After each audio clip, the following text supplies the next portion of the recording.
Mesopotamia শব্দটির অর্থ কী? Mesopotamia শব্দের অর্থটি নদীদ্বয়ের মধ্যবর্তী ভূমি। মেসোপটেমিয়া দেশটির বর্তমান নাম কী? মেসোপটেমিয়া দেশটির বর্তমান নাম ইরাক। রামনিধি গুপ্ত ওরফে নিধুবাবু তার কোন গানের জন্য বিখ্যাত? রামনিধি গুপ্ত ওরফে নিধুবাবু তার টপ্পা গানের জন্য বিখ্যাত ছিলেন। বাদ্যযন্ত্র সন্তুরে কতগুলো তার থাকে? সন্তুরে 100টি তার থাকে। তানপুরায় কতগুলো তার থাকে? তানপুরায় 4টি তার থাকে। ভারতের প্রথম টেলিফিল্ম নাম কি? ভারতের প্রথম টেলিফিল্ম সদ্গতি। ফ্রান্সিসকো দেল গিয়াকোন্ডার বিখ্যাত স্ত্রীর নাম কি, যাকে আমরা ক্যানভাসে দেখি? মোনালিসা।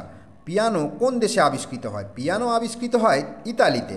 পাঠাগারের সিঁড়ি থেকে পড়ে আহত হয়ে কোন মোগল সম্রাটের মৃত্যু হয়? হুমায়ুনের। আলমগীর শব্দের অর্থ কী? আলমগীর শব্দের অর্থ বিশ্ববিজয়ী। রামচরিতমানস কে লেখেন? রামচরিতমানস লেখেন তুলসীদাস। ভাস্কো দা গামা ভারতের কোন বন্দরে প্রথম নামেন? তিনি কালিকট বন্দরে নামেন। মণি বেগম কে ছিলেন? মণি বেগম ছিলেন মীর জাফরের পত্নী। বাবরের আত্মজীবনীর নাম কি? বাবরের আত্মজীবনীর নাম তুজুক ই বাবরি।